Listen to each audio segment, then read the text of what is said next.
Père François Brune, merci d'être avec nous. Je suis ravi de vous accueillir aujourd'hui.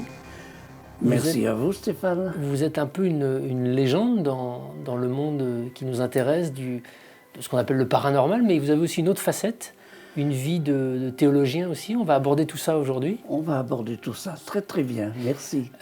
J'ai l'impression que vous êtes prêtre depuis toujours. Ça a commencé comment cette aventure? Ça a commencé comment? Eh bien, j'y ai songé pour la première fois. Je devais avoir à peu près 10-12 ans, dans un petit village de montagne où nous passions nos vacances. Et j'avais vu là un garçon qui s'occupait de tous les enfants du village et des touristes qui étaient là. Et il y avait quelque chose d'un peu lumineux en lui, une bonté qui rayonnait. Et je m'étais dit, déjà pour la première fois, j'aimerais bien un jour être quelqu'un comme ça. Puis ça n'a pas laissé de traces, j'ai vite oublié, ça n'est que bien des années après que j'ai fait le lien. Et puis c'est revenu après, disons que le point de départ, ça a été ma préparation à ce qu'on appelait la communion privée qui avait lieu à l'âge de 7 ans.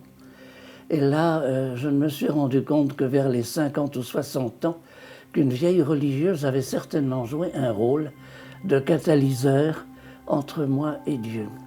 Car c'est à ce moment-là que j'ai fait une sorte d'expérience spirituelle qu'il ne faudrait pas exagérer, des quantités de gens le font, pas quelque chose de très simple, pas d'apparition, pas de voix ni dans l'espace, ni même de voix intérieure, rien de tout ça, pas.